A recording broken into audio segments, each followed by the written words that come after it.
आज का जो हमारा टॉपिक है आईओटी के अंदर, उसका नाम है लॉजिकल डिजाइन।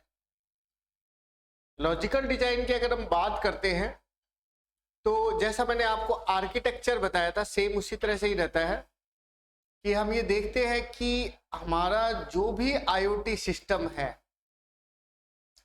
उसके कितने पार्टीशन हम कर सकते हैं। उसमें एंटिटीज भी हो सकती है, उससे प्रोग्रामिंग भी हो सकती है, सब चीजें उसमें क्या होती है, शामिल रहती है।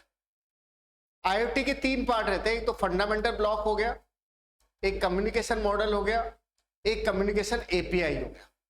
मतलब ये 3 पार्ट है, मैं जरूरी पार्ट पे डिस्कस करते हैं।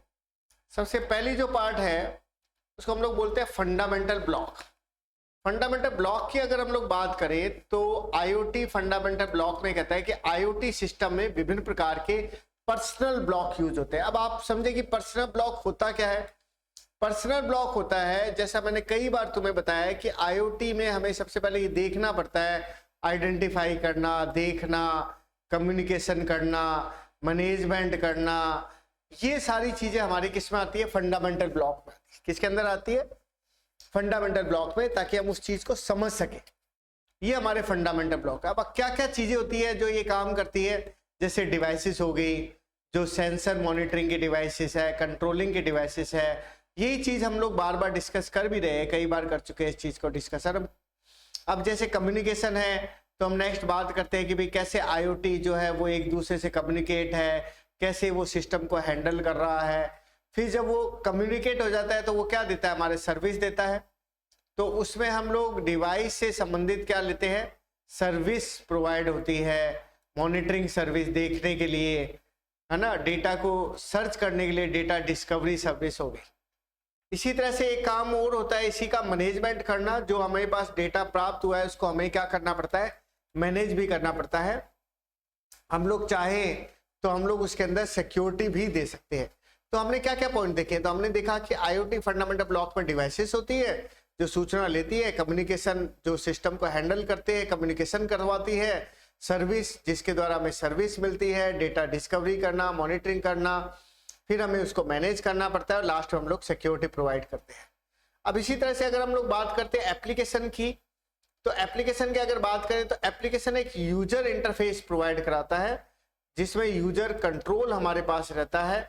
ये हमारा हो गया एप्लीकेशन, लास्ट पॉइंट हो गया जहां पर हम उसको यूज करेंगे। अब सेकेंड जो पॉइंट है वो IoT communication model. IoT communication model के देखिए पॉइंट है, पहला रिक्वेस्ट रेस्पॉन्स, दूसरा पब्लिक सब्सक्राइब मॉडल, फिर पुल पुश मॉडल, फिर एक्सक्लूसिव पेयर मॉडल। देखिए कैसे काम कर रहा है, कम्युनिकेशन कैसे होता है।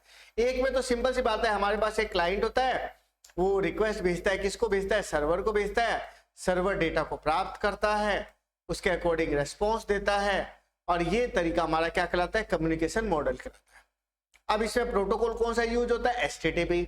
सिंपल सी बात है, वेबसाइट जैसे एक सर्वर की तरह काम करती है तो उसमें हम एचटीटीपी प्रोटोकॉल यूज लेते हैं।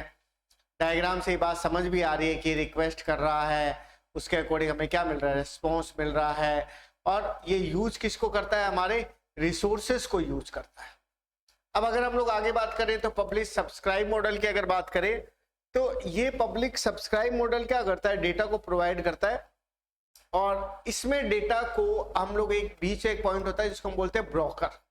ब्रोकर डेटा को मैनेज करना, और जो भी हमारी सूचना नहीं होती है वो इसके पास है, जो पब्लिशर के पास है किसी प्रकार सूचना नहीं होती है वो भी सूचना को ये मैनेज करता है। एक कंज्यूमर टॉपिक होता है, वो उसको सब्सक्राइब करता है, और ब्रोकर के द्वारा उस चीज को क्या किया जाता है, मैनेज किया जाता है। देखिए डायग्राम से अच्छी आराम से समझ में आ जाएगा। एक हो गया पब्लिशर, कोई टॉपिक वो भेजेगा, इससे आपको बात समझ में आएगी। टॉपिक ए भी हो सकता है, टॉपिक बी भी हो सकता है। अब वो किस टॉपिक से रिलेटेड है उसके अकॉर्डिंग उसका क्या होगा, सब्सक्राइब होगा। तो ये बीच में जो है ये ब्रोकर है, ब्रोकर है जो उसको मैनेज कर रहा है। एक होता है पुश और पुल मॉडल होता है, ये कम्युनिकेशन मॉडल है जिसमें डेटा को क्यू में पुश किया जाता है। मैसेज डीकपलिंग में भी यूज आ सकता है, प्रोवाइड करता है कि भाई क्यू, जैसे हम लोग डेटा स्ट्रक्चर अगर आपने कभी ध्यान दिया हो तो एक तरह से कतार सी बन जाती है जिसमें जो वैल्यू जो है वो एक एक करके उसमें क्या होती रहती है, स्टोर होती रहती है।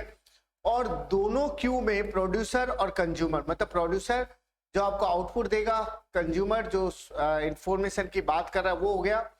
और ये जो क्यू है इसको हम एक बफर की तरह होता है, एक तरह से बफर ही कहलाएगा आपका इस तरह से, और उसका हमारा मैचिंग करवाई जाती है कि जितना हम डेटा भेज रहे हैं उतना डेटा पहुंच रहा है नहीं पहुंच रहा। सारी चीज डायग्राम से इजीली समझ में आती है। देखो ये मैसेज भेजी जा रहा है, क्यू के रूप में जा रहा है, दो तरीकों से मिल भी रहा है, तो जहां वो पहुंच रहा है उसकी हम लोग मैचिंग भी करवा सकते हैं। और फिर नेक्स्ट जो चीज है वो एक्सक्लूसिव पेयर मॉडल है। ये बाई डायरेक्शन मॉडल होता है। क्लाइंट सर्वर को रिक्वेस्ट भेजता है, रिक्वेस्ट एक्सेप्ट होती है, सर्वर के द्वारा रेस्पॉन्स मिलता है, फिर लगातार मैसेज आता है, लगातार रिक्वेस्ट का जवाब मिलता है, ये सब चीजें उसके अंदर आएगी। अब देखिए इसी चीज को हम नेक्स्ट वीडियो में बोर्ड पे इसको एक्सप्लेन करेंगे।